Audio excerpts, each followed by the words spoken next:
driver and the passenger, now they incorporate a full T-top with a stand-through tower. And the seat up top has this really wide cage. Tim and I could actually sit up there in that upper station and our thighs wouldn't touch. That's how much width you have up there. And that's a really I've been in some really tight ones. When I'm hell-bent on cobia fishing, for a long, long time, I've been stuck like this beside my brother or my cousin, and we've just fought it for 8 hours. It's usually those days where you don't see any fish either. But that one's really comfortable. This is it's a really cool option from Skeeter, and it's something new. This is the first one that you'll see. This was actually Joe Mercurio was going to order this as his demo boat for the year, but I saw it and I snatched it from him and he took the next one. So this is the first one, and one other thing that's really unique about Skeeter, and because Yamaha owns it, and they offer this component warranty on their bass boats, which I think is insane for someone to offer any more than a year as a component warranty in a saltwater environment. Everything from the trolling motor, to the 2 power poles, to the 10-inch setback Atlas jack plate, to the 12-inch and 7-inch Lowrance units that are inside. Everything in the boat, from the switches to the live well pumps to the bilge pumps, everything is covered for 3 years. As long as you own that boat for the first 3 years, and if you fish really hard on the grass flats, you happen to burn up 20 live well pumps over the first 3 years, Yamaha will replace the pump and pay the servicing dealer's labor and completely in full. So it's kind of cool to be able to buy a new boat and know that after that first year, you still have an additional 2 years of bumper-to-bumper coverage. Very few people in our industry do that, and we only have 2 boats to do it. That's Skeeter and Everglades. Do you have to take it to a Skeeter dealer to get that work done? No, that's the cool thing is, because it's owned by Yamaha, let's say we're fishing in Dennis, which is in the boondocks, and the closest dealer was a Yamaha dealer, right? But he sold a different boat line. Well, if you had a bilge pump that went out, you could take that over to the Yamaha dealer, and they could help you out with that bilge pump because it's owned by Yamaha. It's just a really cool feature. So after the seminar, if you'd like to, we've got some sales representatives here, including myself. If you want to sit down and talk about anything that you see, we have a 243 Everglades outside. It's got a second station, killer cobia boat. But if you see anything in here you'd like, I'd love to answer some questions. Okay? You want to click your push that little button down. Tap it hard one time. There you go. There we go. Try not to sneeze. All right, so we are officially in a live feed. Hey, Facebook, World, and Planet, social media. How you doing? We are live right now, so I'm glad you guys came here. And there's a major plus about coming to these seminars instead of watching them at home on an iPhone 7. You get to, we're going to pass the baits, pass the rods around. After the seminars, you can come up and you can feel exactly what we're talking about. And one thing I remind you to do, when we pass this stuff around and we talk about these new Shimano reels and these rigs and the line and the fluorocarbon leader, the plugs, the jigs, everything, while you are here tonight, walk up and take the rod and reel and take a snapshot of it. Take the reel, take the rod. If it's a medium, if it's a heavy action, take a snapshot of it. So that when you go in tomorrow to half-inch tackle to buy that piece, you didn't forget what it was, okay? And maybe Jesse, the girls up there, they didn't know exactly which reel it was. So make sure you do that. And at the end of this, for those of you that stick around, we're going to give you a discount card to give you $20 off of a $50 more purchase for tomorrow, okay? And I'm Todd Royal with Legendary Marine. I appreciate you all being here. This is our 5th or 4th? 4th year, I think. This is our 4th Cobia seminar. And we've had a guest speaker every single season, so I'm interested to hear what you have to say. Most of you guys know Tim Broom already. Y'all usually see him twice a week, maybe sometimes more. And he's probably responsible for taking more of your money than I ever will. So he's like a brother to you guys. And then I'll let you introduce yourself, and I'm going to pass the mic over to Tim. You guys have a wonderful seminar. How are y'all doing tonight? My name is Chad Linkus, and like I said, I am the Shimano rep, which I work for Raptors for a bunch of different lines, but I grew up in Pensacola Beach, Gulf Breeze, born and raised, charter fished for 12 years out of Orange Beach, got out fishing, got the rep business for 4 or 5 years, got back into fishing, ran a big sport fishing boat, fished all the tournaments in the Gulf Coast, traveled the Caribbean, got tired with that, moved on, got back to the rep business. So here I am again. So I'm very knowledgeable on the fishery, tackle use, tactics, tips, and everything else, and how the fish migrate, what you want to use to catch them. Well, sweet. We appreciate y'all being here tonight. You know, it's always a little bit of a fight for traffic and everything getting here. And at least, you know, this month, you know, last month it was Tornado Tuesday, and everybody still showed up for the surf fishing seminar, so we appreciated that too. Everybody who got out in the weather. You know, this is going to rain again tonight, so we're going to try to get out of here before that, but I don't think it's coming until about 10 or so I think we're pretty good. But, you know, did you fish the year in the crowd country that we named it the Ice Cruncher Classic? Mm-hmm. It sleeted, it snowed, and we had a sleeping bag wrapped around the tower. It was so cold. You know, everybody talks about, you know, the water is warm and everything, and the Cobia coming early and all the different things. But, you know, I can remember some of my best days Cobia fishing. I always had a jacket on, so I don't really fear the cold weather. You know, now that particular Sunday that we fished that one tournament in the crowd country and it was sleeting, it was cold. That was as cold as I've ever been in my life. But, you know, everybody still caught fish, so it was all right. Yeah, leave it to the day and when it fished it that. Yeah, when he was talking about coats and stuff, that's another thing most people don't realize. You can take it off, but you can't put it on if you don't have it. So you may be at your house, it feels warm, but when you hit that water temperature is 64, 65 degrees, you get up in the tower, that wind starts coming out of the southeast, 10, 15 miles an hour, that temperature drops real quick. So always have extra clothes on the boat. You can always take them off, but you can't put them on. And before we go straight into tackling fishing, while we're still on clothes and stuff here, tell me the importance of having the right sunglasses, you know, because this is a spot cast fishery. You can't see it, but what we're doing, you can't catch it. So there's a lot of name brand sunglasses out there, but you have to have a polarized sunglasses. Preferably like an amber, copper lens, and you can use a gray. But the problem with gray lenses, it's a darker lens, light transmission. You know, it uses their 10% light transmission. Coppers and ambers are 12% light transmission. So early in the morning, it's going to be darker and harder to see with that gray lens. Now up in the day between, you know, 10 and 2, you know, it's not going to make that much of a difference, but the contrast of the green water and the brown of the fish seem to be better with a copper and amber lens. So we always suggest using a copper amber polarized lens. Like I said, there's a lot of manufacturers. You see Costa, you see Smith, you see Maui Jim, you see a lot of them out there. Some claim this lens is better, some claim this one is better than that one. But if you have a guy that's using one brand, he seems to be seeing fish better than you're using a different pair, you may want to check into that pair because the polarization and the light transmission and the clarity of what you see in the water does make a difference with a lot of different brands. We rep a brand, but I'm not going to get into that. But just make sure you have a polarized lens.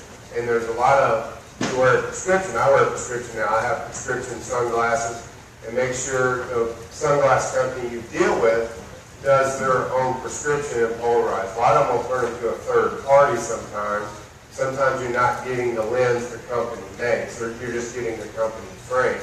So make sure when you're looking at prescription sunglasses too, that you know they're doing the lens for you.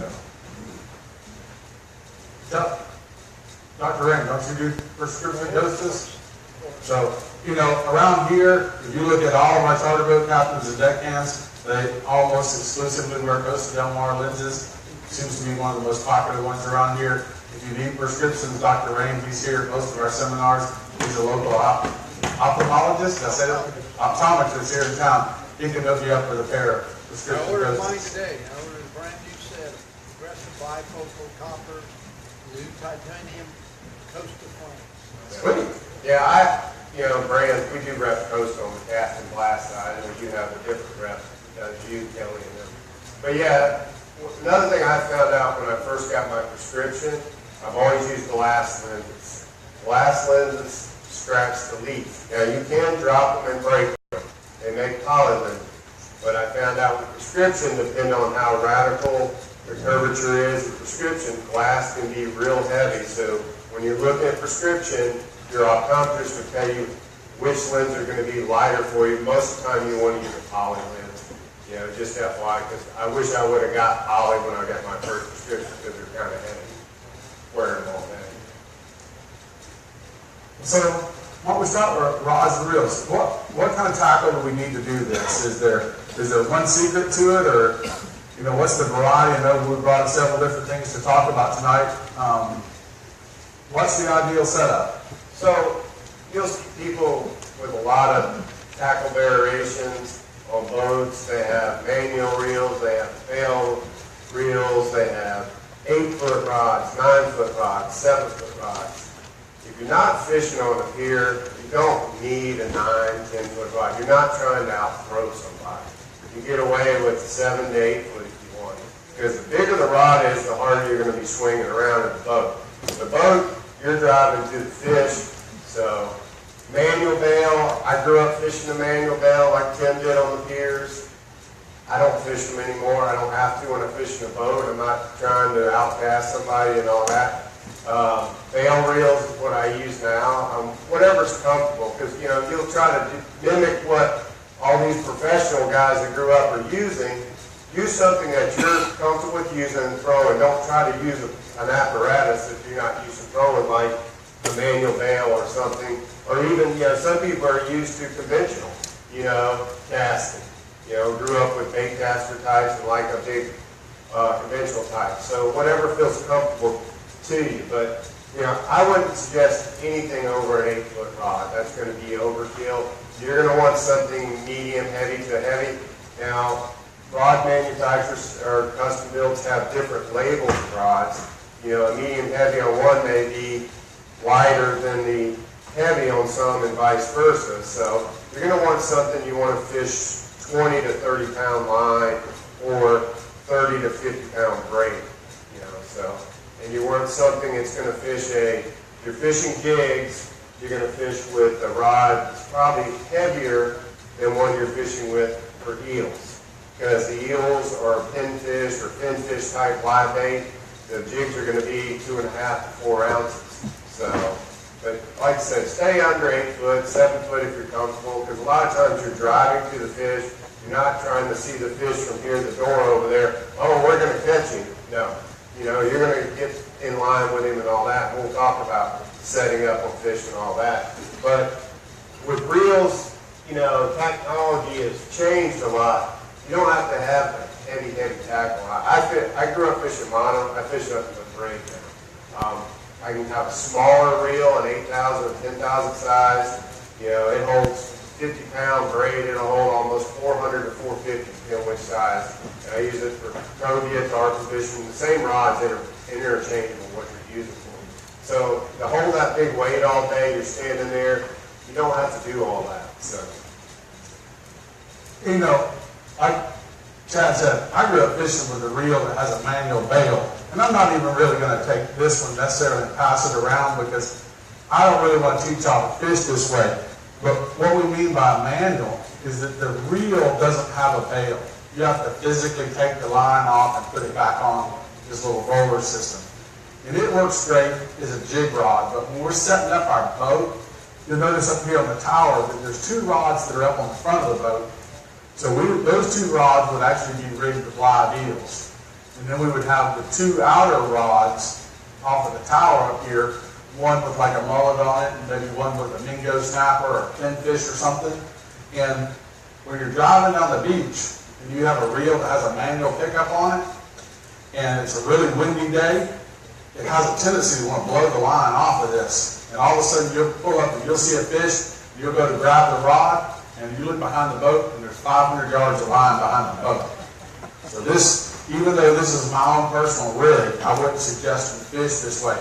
I would definitely have a reel that has a bail on it, because this can be a detriment if you didn't grow up fishing that way. So Tell me a little bit about the differences in the spinning reels. I know we brought several different ones, you know, varying in price range from the Spiros to the Saragossa to the Twin Power. You know, the Twin Power, the one on the bottom down here, I know is a $600 reel. What makes that reel so good that I need to have something like that? It's all steel bearings, all shielded, titanium lip spools, titanium lip rollers.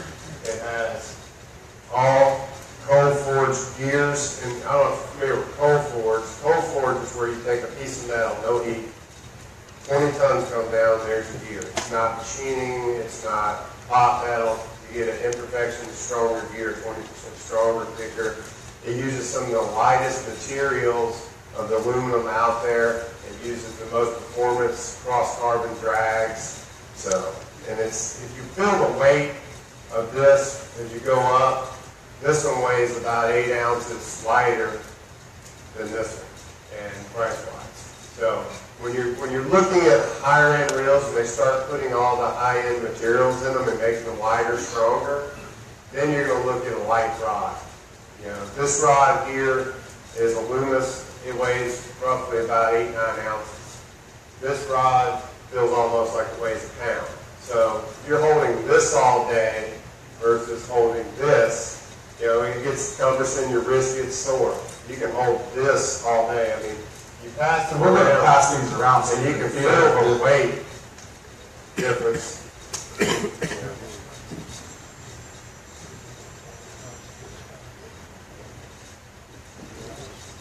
You know, and like when you get to some of your lesser expensive, like the Spiros here, the one that's going around, you know, the Spiros, don't get me wrong, makes a great Cobia reel. But if you want to do some other things with it, maybe take it out and go tuna fishing, get some dual purpose out of it, jig for some amberjack, catch tarpon along the beach.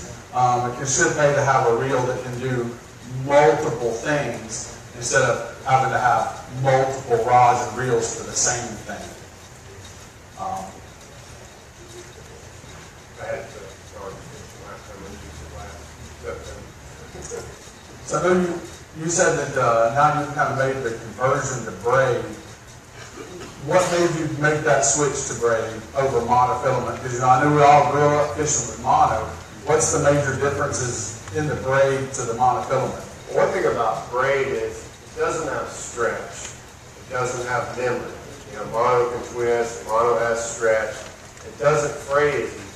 Like I said, if fish goes up under the boat, I can actually put some pressure on him versus, now you may eat up bottom paint or, you know, the braid's kind of more abrasive on stuff, but it doesn't stretch, it doesn't fray the same, and the castability is so much easier. You know, one thing, when I was still running the boat, Cobia fishing these tournaments, we fish some days it's 15, 20 knot winds. And you're throwing mono and an eel or a bait, or it's going this way, and you're trying to time it. Well, with braid, I could actually throw the bait to the fish on a windy day. It didn't catch all that bow in the wind like mono does. So that was a positive of braid. And then, you know, after that first day of fishing one of the tournaments, everybody saw me reaching fish, or us, we ended up winning that tournament that year, but saw us, it was a super windy day. They said, they were complaining, you got braid before the tournament starts. Third day, there was a lot of boats that had braid on trying to throw in 20 knot winds because they could throw into it. It wouldn't catch all that. So, especially even like Tim with a jig, you're going to throw, and if you throw as far as you can in the wind and all that bows in there, that fish eats. And some people still use what we call J hooks, which is a straight hook, and then surf hooks. They're trying to set a hook. That braid, that wind is going to set. When you move that rod that far, that hook moves that far. With mono, you'd have to move the rod twice as far, which you can't, to set a hook. So that's the biggest advantage of braid, and it lasts 3 to 5 years. I mean, you know, you don't have to change it out every year like mono. You catch one fish sometimes with mono, you have to change it out because it's twisted or spooling. You know. I was going to look and see. Actually, I know it's not underneath this one because this one has the new, normally on the underneath side of my spools, I have a piece of tape there, and has the date written on it that I put the braid on there. And last year, I was taking off some Power Pro, and I knew it had been on my reel for a long time, and I just wasn't sure how long until I spun the spool off and looked at that date. And it was like, I really want to say it was like 03.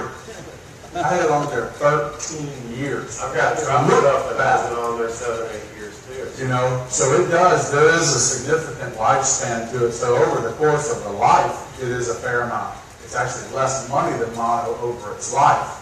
And now there's a lot of new braids on the market now. You know, what I originally started fishing with was the original Power Pro, and now they have, what's my favorite is the Super Slick. Yeah. Tell us the difference between the two. The Super Slick, the regular Power Pro is what we call a 4-carrier braid, and the Super Slick is an 8-carrier braid, and it uses Spectre. If you don't know what Spectre is, it's made by Honeywell. It's what they make bulletproof vests and stuff out, synthetic fibers and stuff. They weave it and all that. So what they do out in Grand Junction, Colorado, is where Power Pro is made. The machines have 75 machines. 1.5 horsepower motors, 19,000 machines that run 24/7. So it looks like a pizza tray with like a bandsaw top. And it has these little bobbins filled with Spectre, and it's all figure 8 and figure 8. And you're saying, man, that's going fast. And you look up there, there's a spool, and it's going click. And you're sitting there watching it for a few minutes, click. It takes 10 days to make 8-pound, 3,000-yard spool, one. So, because it's weaving it is what it's doing. So, but on the 4-carrier braid, it looks like this under a microscope. Under a microscope, Super Slick basically is weaving those 4 corners out, making it smoother. So if you've ever fished braid and you hear the roughness, that's what you're using. Super Slick is smoother, it'll cast better right out of the box. Because what happens with the Power Pro, if you've ever used it right out of the box, it gets better as you use it, casting. Because the dye, where those gaps are, gets dye micros caught in there. And as you throw it a few times, you wear that dye out, so it flexes more. And as you use it, the better it gets. But in Super Slick, the dye can't get trapped because it's all sealed from those 8 weaves going in there, and it casts better right out of the box. But like we were talking about braid, too, you also have to learn how to fish a little different. You know, like say if you're working a bait and you're trying to make the bait move, you only have to do like that to make it move, but mono have to do that. You know, you set the hook, you don't have to set as hard. You know, because that hook is coming wherever you're set. And when I say I got 50 pound on this that I use or my spinning, I don't lock it down like 50. I treat it like it's 20, 25, 30 pound mono, whatever I normally fish with, drag. Even though I got 50 because it's the size of 12-pound test diameter, I just fish it like mono. That's the problem a lot of people do with braid. They think they load 80 on a spinner rod or reel and no. I mean, you can pull hooks on anything. I mean, but you treat it like it's fishing mono. What you would do, you're not trying to overpower the fish. You're using it for what the functionality of braid is. Long lasting, no stretch, and quicker power when you're lifting a fish too. So, you know, that's what you, it's not a big learning curve to fish braid, it's just a little bit. So, but one thing you gotta understand when you do fish braid, don't get it wrapped around your fingers and let a fish take off. Because this is like salt. It will cut as soon as the fish takes off. I want to talk about lures and tackle a little bit. What is your favorite thing? You know, we'll do lures, I guess, in a new live bait. If you had to pick a lure, where would you start at? What do you like to use? I go. Yes. Can you talk about, you're saying that you prefer braid for Cobia. So, what's going to be between the braid and the permanent plastic hook? So, You're going to use a short piece of Floor fluoro? guard. You're going to touch on that later on? Yeah, we'll do that. Yeah, we'll cover leaking material. I like Tim said, there's a lot of different things. You can throw plugs, you can throw lures. You have swimming eels. I don't get too technical. I may have a plug type bait rigged on a rod. Definitely have lures on a rod. Color-wise, colors are made to catch fishermen 90% of the time. They do work, but they made to catch fishermen. Because you could attempt to take this lure, and I could throw the same lure, and fish doesn't bite mine, but bites his. It's all in how it's presented 90% of the time, too, to the fish. So, but what we take on the boat typically, we do have jigs. We do have live bait. We do usually have a big plug that'll kind of swim down. Because one thing about a plug, you can get an action different than a jig and different than a live bait. Because sometimes when you throw a live bait, as soon as you throw them out there, most people don't try to work them. The bait goes, the fish swims on by, and then the bait takes off. You know, he plays possum. So I've never used any of these. Tim may talk more about these. I don't know if he's ever thrown those. But we've used eels. I don't know if you've seen the American eel we buy and fish. We have used rubber eels like that before, where we've rigged them before. It's the brown. I don't know if you have. Actually, didn't bring up that particular deal. But they're a brown with a white belly. The ones we buy live, that was the first rubber eel came out. What we do is a lot of times with lures like these plugs, we call them the brother-in-law lure, that you want to keep the fish up in the water column. You don't want somebody to throw a jig and let it sink down, the fish follow it, not come up, or something else that sinks. So you're able to throw it and bring the fish either close to the boat, or the fish eats it, but keeps them up in the water column if you want to throw a plug. So. Yeah. You know, and, excuse me, you know, my take on lures, early in the season, and like Chad said, they probably catch fishermen, but just my little things that I like. Early in the season, I'll start out with pink and white jig, something like this. There's a lot of squid around early in the year, so I'm trying to mimic a squid. If the water gets a little dirty, then instead of the pink and white, I go to more of an orange color. And then later into the season, as we start to have more herring and redfin herring and hardtails and different other types of bait around, then I might migrate more to some lure that has some sorts of green shading to it, a little bit darker lure, and later in the year. As far as plugs, I love plugs, whether it's the Rapalas here that we brought. There's a Shimano Orca plug that I really like. This one is more of a suspending plug. The Shimano Orca jig here, this guy sinks more, a little bit heavier, something that I can throw when it's really windy. So I like both of these. As far as, I kind of always take either some sort of fake eel. The red tube lure that's hanging there has been real popular since I was a kid. The only thing that I don't really like about the tube lure and the eel lure, to me, they're kind of like a rubber band.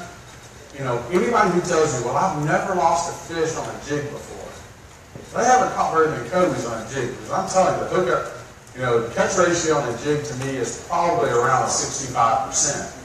When you start getting to these rubber lures, I think the catch ratio goes dramatically down from that. You're probably in the 40-50% range. Because it's just hard to get the hook set with some of these.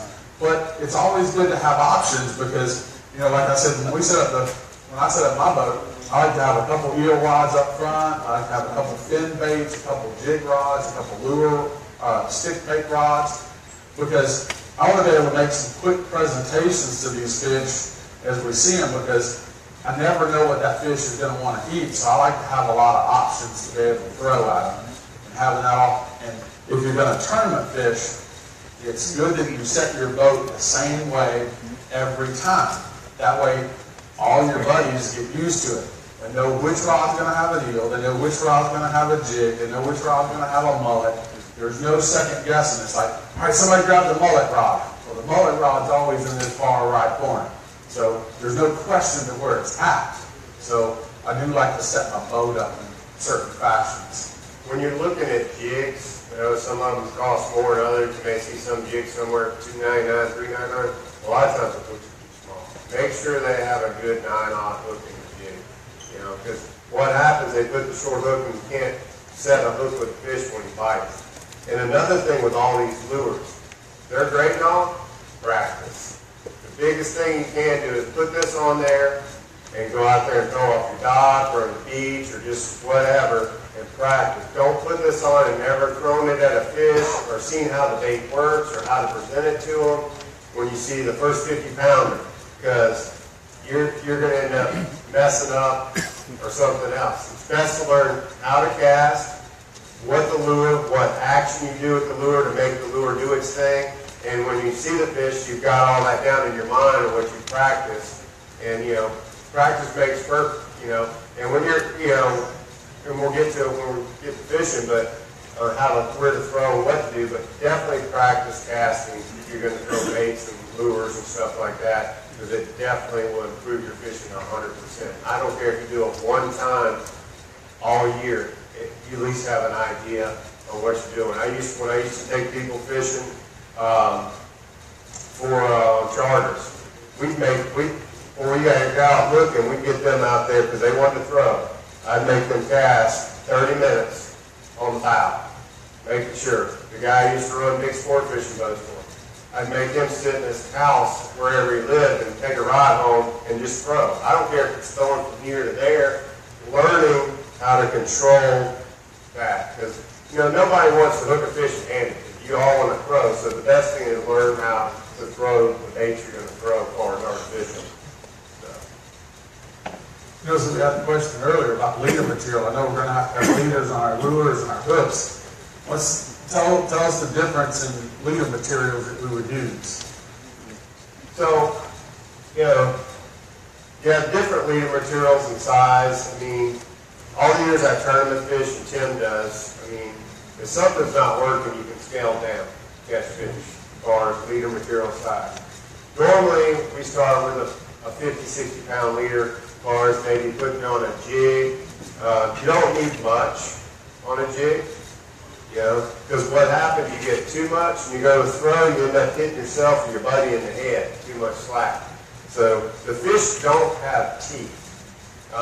They have sandpaper in their mouth, basically, like 60 grit, 50 grit sandpaper is basically what they are.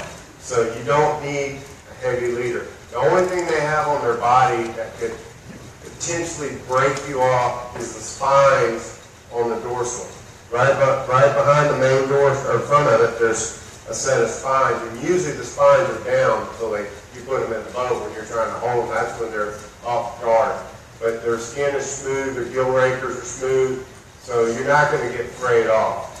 So 50, 60-pound leader will get you where you want to go first. If you're making a live bait rig leader, you're not going to have a big one. You're going to use 16, 18 inches. Just like the jig, you're going to use maybe 12 inches.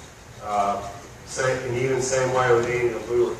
Can you tie straight to the lure with braid? Yes, you can tie straight to the lure with braid. We've done that many times. We tie straight. But the problem you have with some hooks, if they're not a welded eye, braid will go through the eye. Because where it joins, it's got to be a welded eye. Because the braid is that small. So continuing with the leaders, talking about live bait hooks. I brought a couple of hooks tonight. What's your favorite hook? I like, for me, on circle hooks. It's right there, move to the light. I like a circle hook for my eels, and I like a straight hook for my fin baits. But I don't know is that kind of how you go too, or? No. Yeah, and I have circle hooks and fin baits, but I may use, the owner makes a bigger one, the SSW one with a straight shank, like a 9-aught or 10-aught for a big fin fish. I use those sometimes, because sometimes you have people that throw that may set the hook too soon or not. It's better to fish it on with a circle hook. It's it takes the guesswork out of when you set the hook, when you not. All you got to do is tell them once they throw a reel or come tight. So that's the beauty of a circle hook. Years ago, we all threw Jacob. We all wanted to snatch them. And come to find out, we started using circle hooks, and we throw 10 fish that day. We caught all 10. Well, last year we threw a 10 and caught 5. We choked them. Snatched the hook out of them or something. So several hooks kind of blew up on that. But it's still trade a hazard not to set the hook when they bite. You just come tight. But like Tim said, he likes to use a J hook, and there's a lot of people that use a treble hook too on fin fish. When we call them fin fish, that's mullet, pinfish, dingoes, whatever type of fin fish. I'm not so keen on treble hooks sometimes, because sometimes they can foul back in the bait or whatnot, but there's a lot of people that do use treble hooks on their fin fish. I just, for me, there's so many fish that I want to, I'm not going to keep every cobia I catch, and we got to be good stewards of our fishery. If we take care of our fishery before National Marine Fisheries does, we will always have more to catch. So I want to let a lot of fish go too. And it's just really hard to let a fish go with a treble hook. So many of the time you're going to hook him down here in the gills and stuff. And some of those fish just don't survive with treble hooks. So I would rather see you not use that if at all possible. And like Chad says, I hate it, live eels are one of our primary bait. And if you don't hook your eels up before you leave the dock, you're making a mistake, because you're not going to go back there. You're not going to see a fish, walk back there, get a dip net, grab an eel, hook him on, and throw at a fish. It's all over by then, especially with an eel, because they are I meant to bring one tonight, and I just got busy at the shop. Right? But if we put one up here in a 5-gallon bucket, put one in the bucket, I bet anybody in here $20 can't reach the bucket and pick him up. Right. That's just not going to happen. If you drop him on this floor, or you drop him in that deck, he's gone. He's going out of scupper somewhere. It's just not going to happen. Because you need a dip net. I use paper towels. I dip him up with the dip net, grab him with the paper towel. It's kind of like riding a bull. You got 8 seconds. In 8 seconds, you need to do a paper towel. Because it's so they just start producing slime when you grab them. So you got about 8 seconds to hook one. And everybody kind of differs on how they hook them. For me, he's got his head, he's got these 2 little pet fins. I'm going to go right through the scruff of the neck right here on the eel, barely pinch up the skin and just barely get it. Their skin's so tough you can't hardly throw one off. So I just get him right there. And there's all these different methods. Some people say, we got to have a lot of ice in your bucket. One of the things that's bad about eels, they like to swim up the So he's talking coming up and hook it right here. Yep. And when he's talking hooking, you don't go deep. You just go up under the skin. That skin is tough. You go too deep, you're not going to be able to get that hook. Will come out when the fish comes tight. You're going to cut too much in there. But you're just right up under there. You'll see some people hook them up through here. But the problem is like that, if you throw too hard, you just rip the hooks to his lip. Or if he's set in the bucket all day and that hook just wallered, that's a soft part. You go to throw him off. So we don't like to hook him there.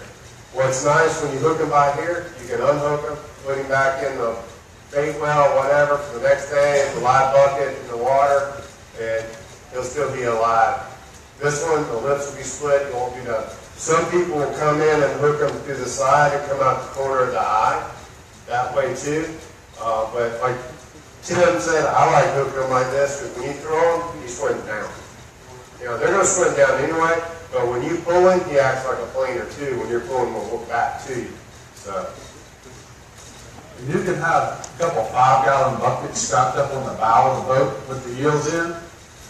I put about 3 or 4 inches of water, and I want that water to just stay cool. I don't want it freezing cold. I see people put so much ice in the bucket to keep the eels from tangling up on themselves that when they throw it out there with the cobia, they'll reel it up, throw it out there, and it's just laying there. And he'll lay there for several minutes because he's so cold he can't move. The water just needs to be cool in this bucket. It doesn't need, you kind of want that bucket to be about what the water temperature is, about 67, 68, 69 degrees. That water's 30, that bait's going to be very lethargic. So what he's talking about with the buckets, and another thing with ice has chlorine. Sometimes it can kill you. So sorry. And you're talking, I'm not paying attention. Yeah. So having multiple buckets. And like you say, you're only putting this much water. And about halfway through the day, pull the bait out, throw the water out, put fresh water in there, and he'll pretty much be good. And if it's not real hot, he'll pretty much be good. So,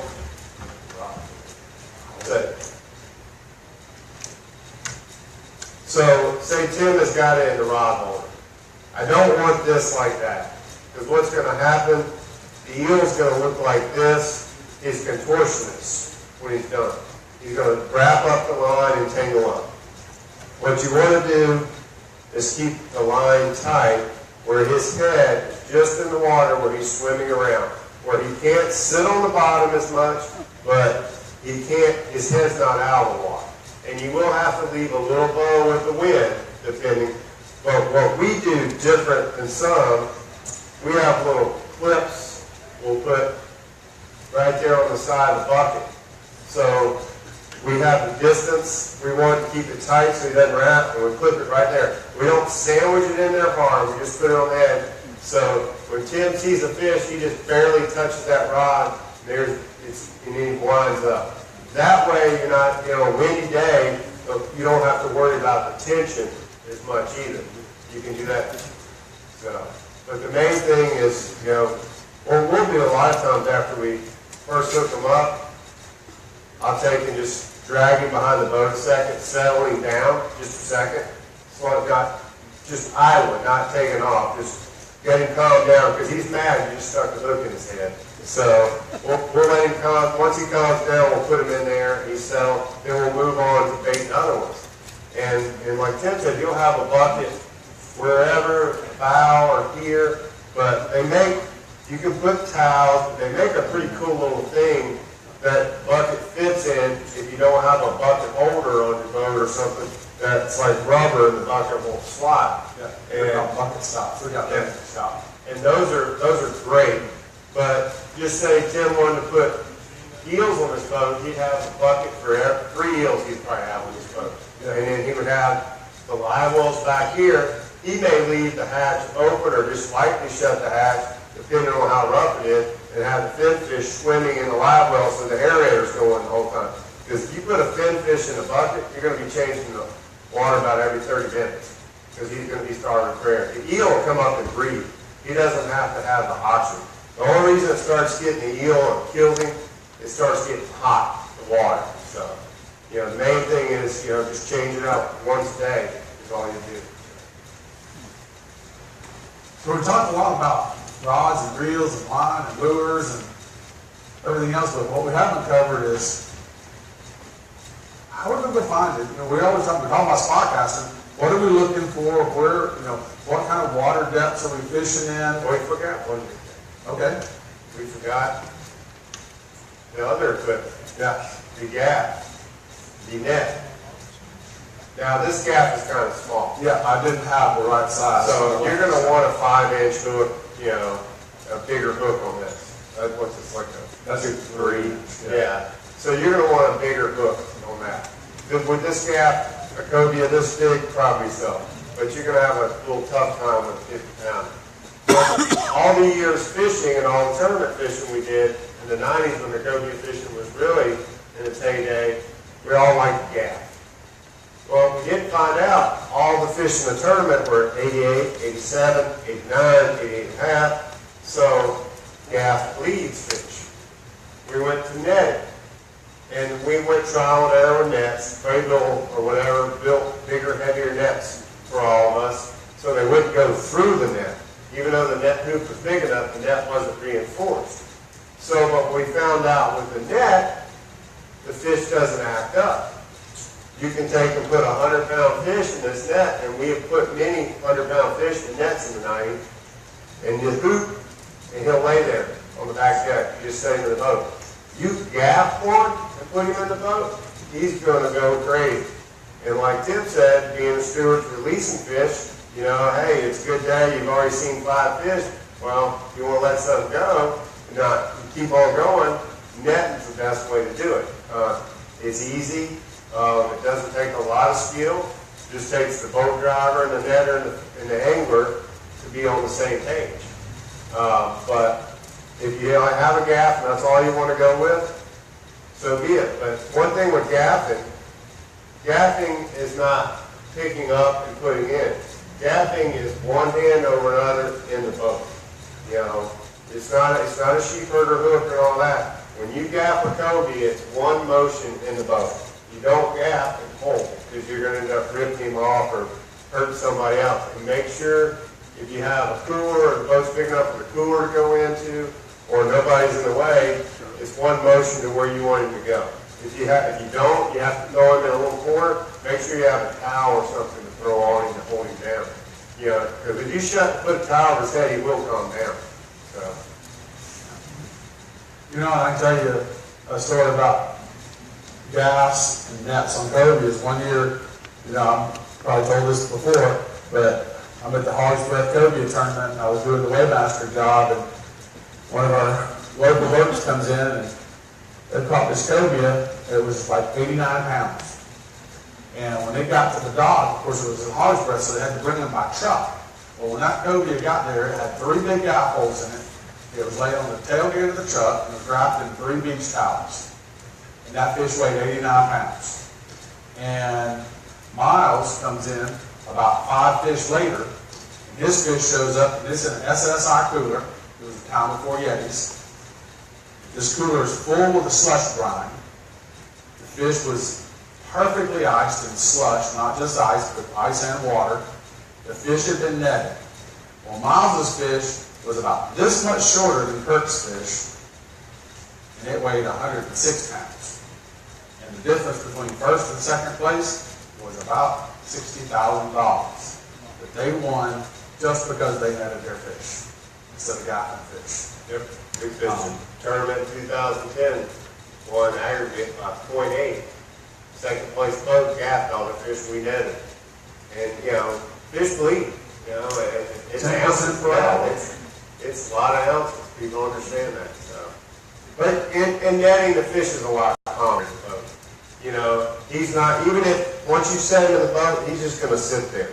But if you gaff him and stick a hole in him, he's going to thrash the whole way. That's what we like about netting the best way. Yeah. You know, so you got the rods, you got your reels, you got your gaff, you got your sunglasses, hats. Make sure you have a good dark bill hat. You know, don't have white under there. And make sure you don't wear a white shirt when you're up there in the tower or you're fishing, because you look like a bright billboard blinding your buddy because the sun's glaring off them. So wear darker clothing, darker jackets, darker sweatshirts or whatnot, because you'll get out there and he'll be like, he's glare, because glare is bad enough from a white boat.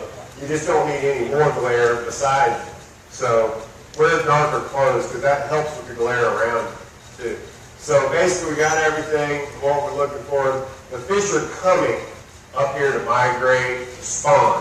They're working their way to Louisiana upon train to spawn over to Mississippi Sound, Louisiana and all that. So as the water temperature warms up, they're working their way from the keys. The fish winter in the keys, and the fish will go left or right, basically. There's no rhyme or reason to say, hey, I'm going to Florida this year, up in Alabama, Mississippi, or I'm going to the Carolinas, Virginia. We used to tag a ton of fish back in the late 80s and 90s. I had fish one year caught up in Louisiana. Next year, a fish is caught up in North Carolina and tagged on the Gulf Coast. You know, so they all winter in the keys. You have some resident fish that never leave, but the majority of the migration fish, they're coming up as the water starts forming. Their biological clock is ticking. They're moving up. The full moon phases are getting them going. So we're getting to that time now when that water gets 65, 67 degrees is when you may start seeing some fish. So what do we look for? How far out are we? So you got everything, the conditions are right, there's fish. When you come out of the pass, you got your boat, you got everything set up, you're ready, come out of the pass. What am I looking for? Well, they look like you're looking for a brown fish. You're trying to look, people try to look too hard. You're kind of looking through the water. They're easy to spot. They're, I had a great picture. I should have blown it up, of 7 that you could see, but and that was about 50 yards of the phone, so I mean, you could see them, but you're looking for the problem is people are looking for the fish. You're looking for something different than the water you're looking at. And that's where the fish will stand out, is what we do. Now, where I look, I turn the corner and there's 25 boats. Well, it doesn't matter if there's a boat 100 yards in front of me or 200 yards in front of me, or one over here. I'm going to pick a line. I'm going to stay on my line, and I may zigzag at first. Because what happens, these fish, every day are different when they pop. And that's when you'll see boats turning left, right, and then it gets quiet, and boats are back moving along. So I'm going to zigzag a little bit until I see my first fish. I'm not going to do sharp, I'm just going to ease in, ease out. Because those fish are up and down. I mean, there may be a guy at that wall over there, oh, I'm not going to catch nothing, and I can go, oh my God, there he is. The fish heard his boat. He was already down when the guy went over, heard his boat, the noise and came up, and now he's in front of you. Because those fish are up and down, you know. They come to the surface with the warmth and the ease of the current. So when it's a real windy day, and it's kind of rough, and the waves are going from east to west, because that's the way they want to go. They want to come from the east or west. They'll get up, and they're lazy fish by nature and ride the waves. So once you see a fish, what's great with the GPSs now, you have a track line. You know, I know the beach kind of curves out, but the track line, you basically see where you saw fish. And you have a point to stay in that same area, because you may, I'm about where I was, and you look at your track line, you're actually over here, and you get back over and you start seeing fish. So those fish, you know, some days will be in a certain area. And once you zero in on that area, just stay in that area and work. Yeah, if there's a bunch of traffic in front of you, turn around if you want to go back the other way. But the main thing is, you're going to see better with the sun at your back. The beauty thing about Destin versus me fishing out of Pensacola, coming this way in the morning, I look at glare. I can't see fish in glare. If I see, they're going to be here and here in the morning.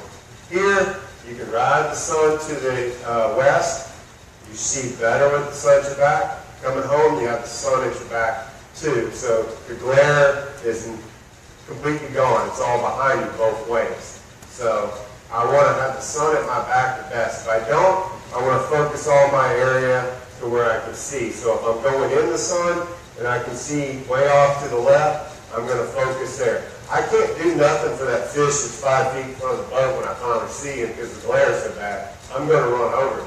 But the guy driving the boat says, oh, we just run over one. He's the one watching the glare. Because there's no way you're going to see him in time going into glare. And some days you fish, you may want to go this way in the morning. You're going to have glare. There's no ifs, ands, or buts about it. So, but look for where you can see the best. And say if you got 2 people on the boat, I look here, he looks here. This is his side, this is my side. Don't go over here and watch him. Now, you may glance on the corner right here and see a fish before he does. Maybe he's not seeing as good as you, but trust your partner. Look, you know, we took, years ago, we took the Pensacola News Journal, I can't remember his name, sports writer fishing. He just came in from Colorado, never been. We fished half the day, and he goes, man, y'all really catch me. And I said, well, there goes 2 right there. I just looked over there. He goes, I can't see him. And I said, why? He said, I'm colorblind. He didn't tell us that. So we had half the day when I didn't look at that side. So, yeah, it is a little tough for colorblind. We just had to point to tell him the direction to throw to catch a fish after that. But anyway, you get out, you're going along, and you pick your path you want to go, and you move along, you got everything set, and the speed of the boat. If you find you're running over fish, you're going too fast. And you may see people that fish fast, but they may have people that have been fishing 20 years that can see them, you know, 300 yards away on top of these big towers or whatever, but doesn't mean they're going to catch them all in front of you. But if you're running over fish, you're fishing too fast. You're fishing above your ability to see out to where you need to be. So it's better not to run over fish and overfish. Now, If you're going from east to west, you are going to fish a little faster because you're trying to catch up with the fish. If you're going from west to east, you're needing the fish because they're migrating this way. So you're going to cut the time closer. So if you're going out in the morning that way, you may move a little faster. Don't fish faster than you can, as far as you can see. And if you're running over fish even going that way, you're still running over too fast. You know, don't get discouraged. All these boats turning and stuff. You know, you'll find fish. You'll locate fish, and you'll catch them. You know, you just worry about what you're doing, not what everybody else is doing. Because you got guys, hey, man, they're catching them. Hey, they're catching. Oh! You know, right there, because that's when he's going to pop up, when you're watching everybody else. So you got all that, you got that. Say you see a fish, he's coming, you see him 50 yards up there. All right, well, the guy driving the boat doesn't let go of the weed to throw with the fish. You have a designated anglers already on the boat, there's the guys on the bow, or there's a guy up there with you in the top, there's both of you. You have designated people that throw. You don't want the guy over here throwing over there if the fish is on that side. You want the guy on that side to throw at the fish. So you designate who's going to throw. The guy driving the boat is the most important guy. So that fish is coming. Or maybe the fish is over here. Well, I can't reach him. If you can't reach him, don't panic. Just slowly turn the boat and come on the side of the fish where the glare is not. So don't turn and it's real glary here and you turn and put him here. But if you were to put him on this side and you can see 100 yards, that's where I want to come, where I can see the best. When I turn around and I come back up to the fish, I want to keep him on my best side. Because what happens is that fish goes down. You know, I want to stop back where I can see out this way. If it's in the glare and he went down there, I don't know where he's at. You know, I can't see that far. So basically, don't try to throw at a fish that's going by that you can't reach. Don't panic. Just turn. You never put the boat in reverse. Change of pitch. Just pulling out of gear and into gear doesn't seem effective. But when you go from that noise pitch from forward to reverse, pushes the fish down. It spooks them. They don't just take off. They just slowly die. You know. So try not to put it in reverse. If there's a fish right there, and you say, oh my God, run over and just pull it out of gear. Wait a few seconds. If you feel the fish has gone by, you got your GPS. You saw the fish. You circle out. So if this is the fish right here, so if this is the fish, and I ran him over, the boat's going to drift on by, and I'm going to wait a few seconds. This guy may be looking back, and then I'm going to circle. This is the best side. I'm going to circle inshore. There's usually the fish, when they're spooked, they go offshore. They go down and off. They very seldom go in. They can, but most of them go off. Would you say? Mm-hmm. So I'm going to get right here. I've got my GPS where I saw that fish, so I'm going to paint that line, and then I'm going to stop. Because the fish are not, they're just swimming along. So once you circle around, you'll go up and you'll set up maybe 50 yards right here. The wind may be blowing in, but I can see everything out here. And look, and that fish, a lot of times you'll be looking up there, the fish is still behind you and he pops up. If you don't see him, do the same thing. Circle back up. You know, look again. We used to look for fish for an hour in these tournaments. We find a 100-pound fish, we follow him for an hour or 2 hours till we finally caught him. Because he kept going down. But we just kept circling up, you know, because we were tournament fishing. You know, if it was a little fish, tournament fishing, we'd leave them. You know, after a while, can't find them. But if it was a big fish, we would keep doing that. The fish is going that way. So he's not going back this way. So that's the best thing you got. You know which way he's going. Now, does he go this far offshore? Don't know. Does he just go a little? But the best thing is keeping to the offshore side, because that's where he's going to go, and that's where your best side is, or less glare.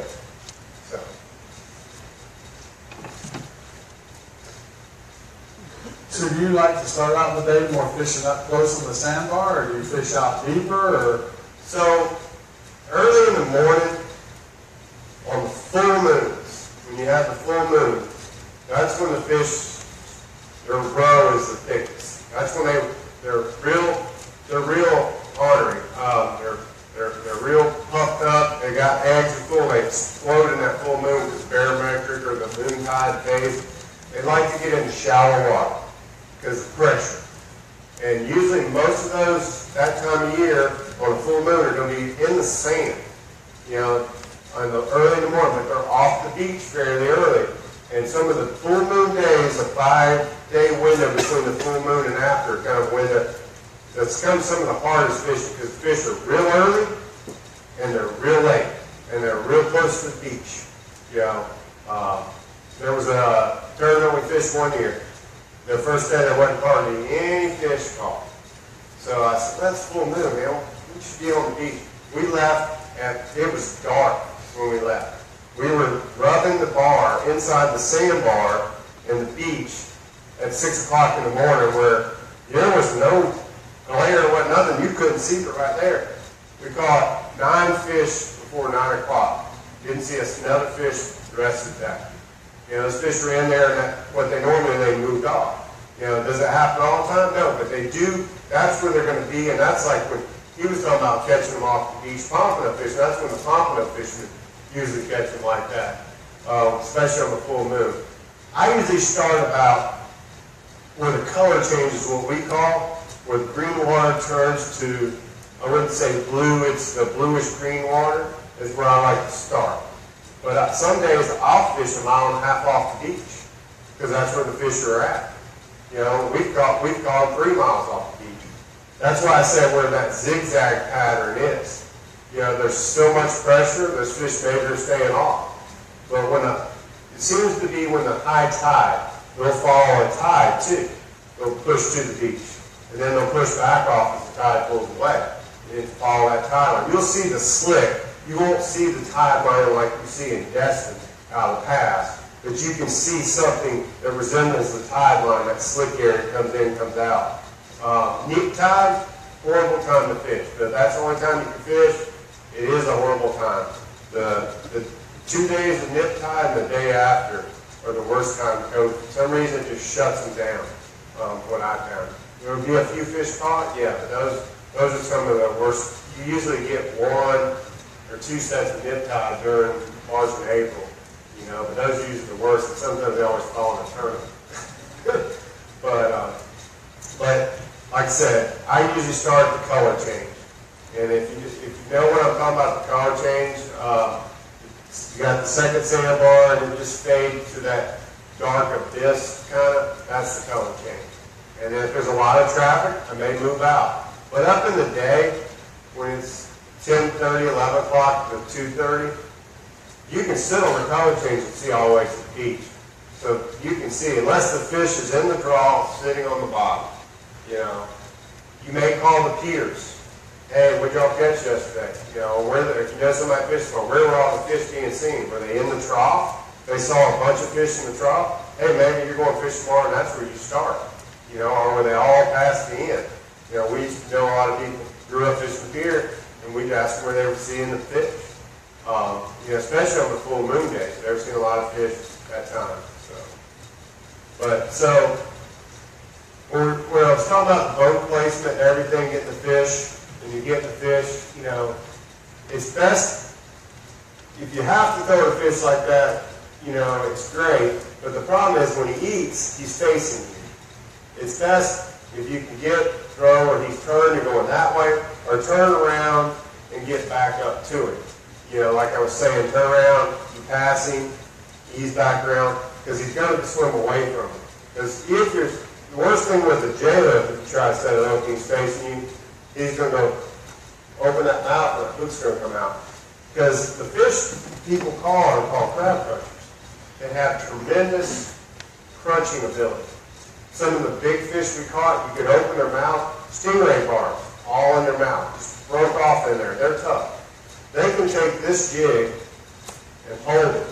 And Tim can set as much as he wants. When he thinks that fish is just sitting there and hadn't started running, and then Tim stops, he can hold that jig from moving. That's how hard they can grip. That's what I said. catch ratio and jig, 65%. Yeah. You know, It's just not, it's not way up there. Like with a live bait, you're gonna get it more down in the throat. With the circle hook, you just have a much better chance of getting that hook out. 95% of the time, I throw a bait.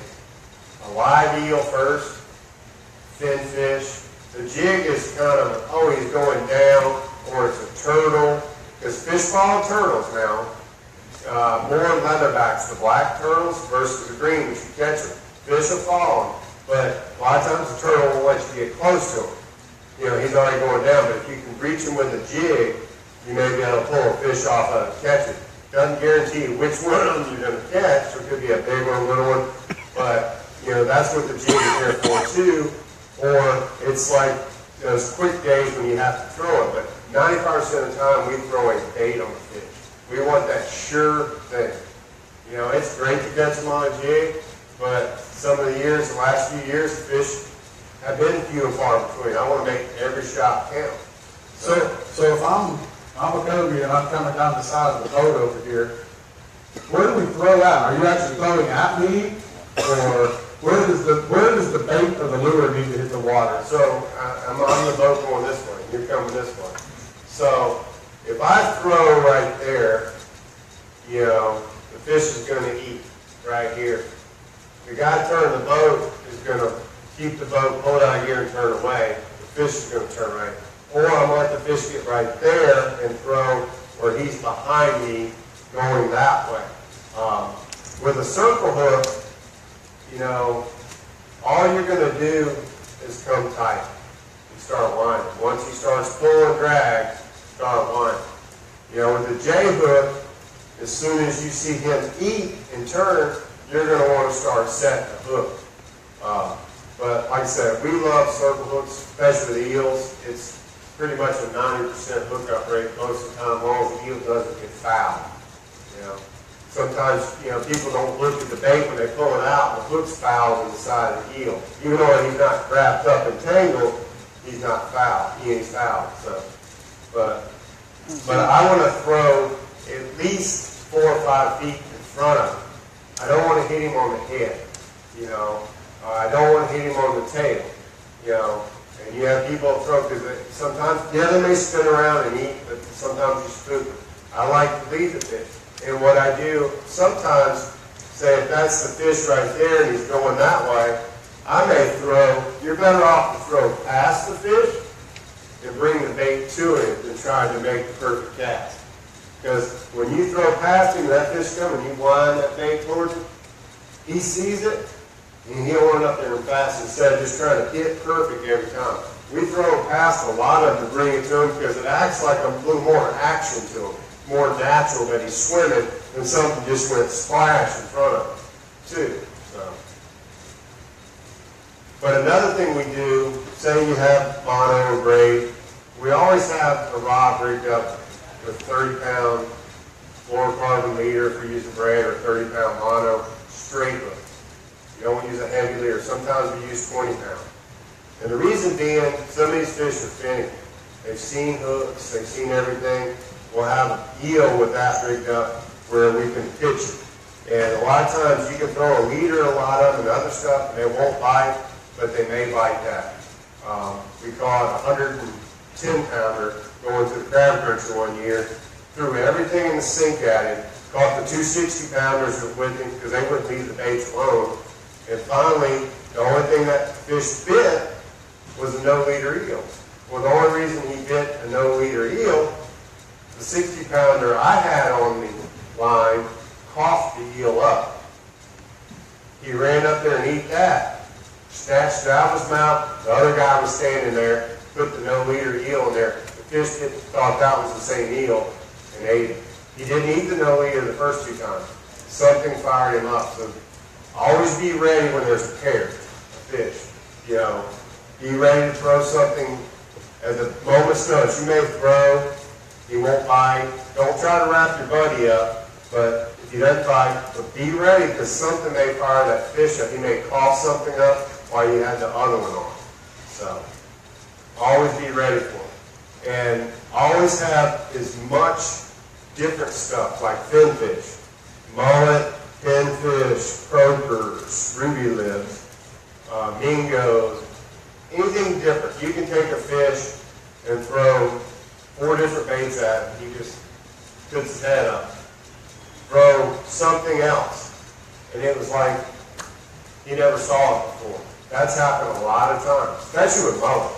You know, a lot of people don't get mullet throw at them, or mingos, or Vermilion snapper, or white snapper. But, you know, we've had boats call us over when we're just fishing, when we're charge fishing. Hey, there's a 60, 80-pound fish over here, won't bite.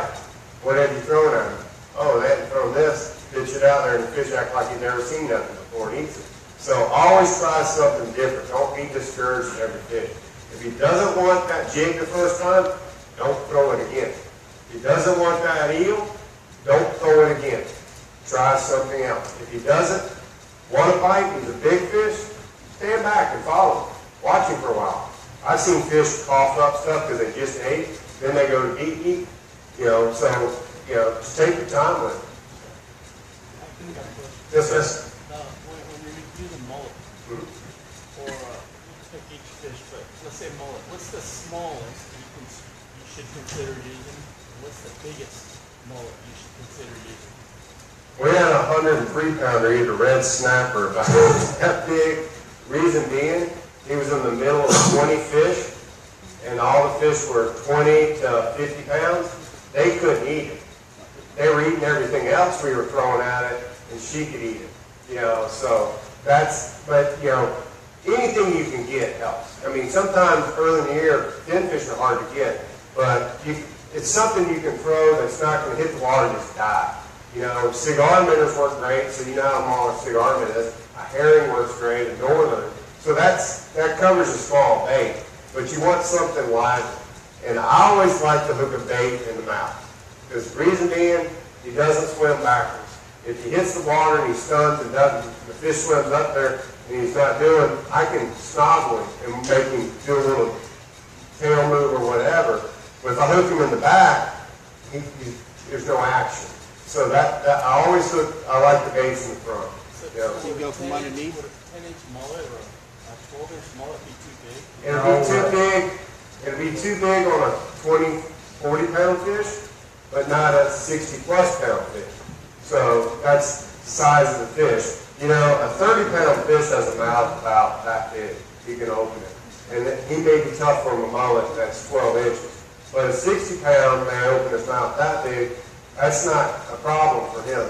It's gauging the size of the fish, too. You know, but like you said, if you have a big fish and there's 2 or 3 with him or one, you put the biggest bait that the little one can't eat. You know, because 9 times out of 10, the littlest fish is going to get what you throw first before the big fish. The big fish is kind of going to be lazy. So how are you going to hook a mullet, a live mullet? Look right straight up through the lips. Both lips or top lips? You can hook them through the lips, both, but you end up killing. You go right there and get the bone, or try to come right there at the corner of, you know, where you're going to come about the eye socket, the corner where it has will still come out, but you have some bone levers too. I get in there a little deep, but not too deep. But if you hook them back here, even you can throw them off too. But you can't work them backwards. So, and like some fish, I'll hook right there in the nose. Like certain beeliners and certain things have a nose right there. You can go through the nose bone, and that hook will lay right here, just like you would like a mackerel fishing something on a mullet or a ribbon fish or something, right in the nose bone. Did you ever bridle the mullet? Never bridle them because a lot of times they didn't live that long. You know, they get all red-faced and beat up in the live well, and I want to use the best looking, the most lively bait when I throw at something. Because, you know, I've pulled baits out and said, nah, that's not going to work. But if it's only I have, I'll throw it, and I'll make it try to work by snobbling or working the bait. So. But, you know, the main thing is, you know, always put them in the mouth where you can make them work. Because a lot of times the baits will play possum on you. And the fish swims by and the bait is, oh, I'm lively. You know? So they're not stupid either. So basically, you got all that, you hook the fish. You got a net or a gaff. Like I said, a gaff, one motion, don't pull off or wrestle. And their net when you use a net, you don't pick them up with a handle.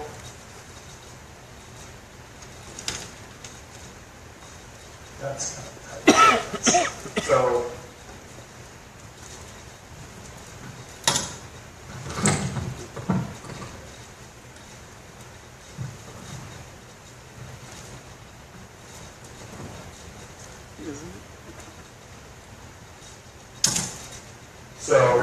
you don't pick them up with this handle. You'll break the handle. Once you get a fish in the net, you grab the hoop and have somebody help you pick the bag up, you know. But when you're netting a fish, you hold the net. This is kind of stiff, but you can hold the net back once it lengthens up. You hide the net from the fish too. The guy's got the angler. He gets him coming. The fish is coming around. And you want one motion, but you don't want to sit there with the net waiting on the fish. He ain't going to swim in it. So you either sit there at the gunnel waiting or hiding behind it. And he's coming around, and you're going to do one motion where the boat and the current are going to try to come help you in it. And then once he lays in there, he's done. And then you just grab the hoop and you bring him in the boat, and he will lay still. You can take the net and do that. He's not going to thrash, he's not going to move, he will lay right there. And when you try to get the hook down, he's not going to go crazy, like he would with a gap. So, that's what's nice about releasing them too. Don't ever try to pick it up in the hand. This joint works netting, but it's the same with a gap. You're choking up to bring them in the boat. And always check your net. Make sure all the netting is still good, not wore out or rotted.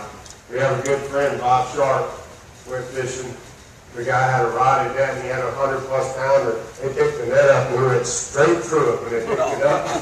Pow, broke off. So. We know we're running kind of long here. I'm going to pass out some little discount cards here. You want to come up with a parting thought for everybody while I pass out some cards? If you got any questions? Yes, sir. Which one, I'm fishing braid and I've got the fluorocarbon here. What's your fluorocarbon here? Only a 30 pound? I use 50 to start with, but I do have one with 30 pounds, either the straight line or that fluorocarbon 30. It's what? How are you knotting? You can use an Albright or you can use an F&G knot. You know, YouTube's great for that. You know, watching the guys do the F&G or Albright. Albright's simple because it's not going through the guides. F&G knots when you're tying a long leader and you want to reel it, not have it go through the guides and make all that tension. But you know, Albright's pretty much the simplest. How long is your fluorocarbon? You're only going to use 18, 20 inches. Yeah. They're focused on that bait, not what the line's doing. That line's so small, like 50-pound braid's 12-pound test diameter. You know, like I said, we've caught plenty of them just tying straight to a welded hook, just throwing straight braid. But you got to make sure you have a welded eye because the braid's so thin it'll go through it. Okay, I haven't Cobia fished in like 40 years. When I fished with my dad, we would strap step ladder. Is there some improvement over that? So, 40 years we're trying to get up. So basically, ask this: he didn't have a tower. Can you strap a ladder? And I'm guilty of it. I had a 17 Mako back in the early 80s. We strapped a ladder and it falls sometimes. That is a dangerous thing to do. If you don't have a tower, if it's calm, they have coolers you can stand on. They are standing platforms, man, but a lot of coolers are pretty sturdy. And what you can do, what's great about a lot of the smaller boats and the bay boats and everything, they have a cleat up here. You can tie a rope on here if you're standing on a cooler, just if it gets a little choppy, you know. Stand on the gunnels, hold on to the side, you know, to look out. What most people don't think with this boat, not having a tower, the glare is not bad if you're standing here looking out. You're not facing white. If you're standing in the very front, you have no white in front of you. You have emerald green water. If you do a study and stand right here and look and then walk up, you can see 20% better just standing on the bow than you can standing right there just because of the white of the glare. So, but stand where you think you can see to cut the least glare. And actually under T-tops, it cuts clear under that, so. But, you know, I don't suggest doing a ladder. We did too, but it does get choppy. But like I said, there's coolers and little standing platforms. If you don't have a tower, it doesn't mean you can't catch it. Just fish slower. You're not, and look, don't look like I can see a fish 200 yards. You know, I'm looking where I think I can see a fish. I'm not overlooking. We'll fish the beach a lot, tarpon fishing. And we'll look from maybe here that pursuit down there, that white one. And that's as far as I can see. But if I had this tower, I may see twice as far, just being that 6-8 foot difference. But that's where I'm going to focus from here to there. Because I'm not going to let that fish come past this area. That's where I'm going to focus. Because I'll get to it, but he's coming to me. I mean, I ain't got to worry about him way out there. I'm coming, he's coming. I'll get to him. So, but just don't overrun him. Yes, sir. Let's go over our conference last year. Some of our dissected. They had a belly full, 20 to 30 full dollar size, $7 size crack. I know you want all of it, you mentioned it, about crab, maybe some. I call them the crab cruncher earlier because they hold. But here's the problem with crab. Crab works. Make sure you take the pinchers off. And another thing is the shell. You put the hook in and you throw it, he crunches it, spits the shell and your hook out sometimes. It doesn't stay the same way. And a crab is like throwing a styrofoam cup in the wind. It doesn't have no weight whatsoever. Yes, can you have a crab? Do we have crabs in Liverpool? Yes. That's one of those different baits they haven't seen. We've actually had baby stingrays in there, you know, because they eat stingrays. You know, something different. But, so like I said, we don't usually use a crab because you can't throw it that far, but we may have one in there, you know, for a worst case scenario that he hasn't seen that. Any more questions? I think Todd's got some goodies. I think Chad's Yeah, we have, hey, thank you very much for coming out.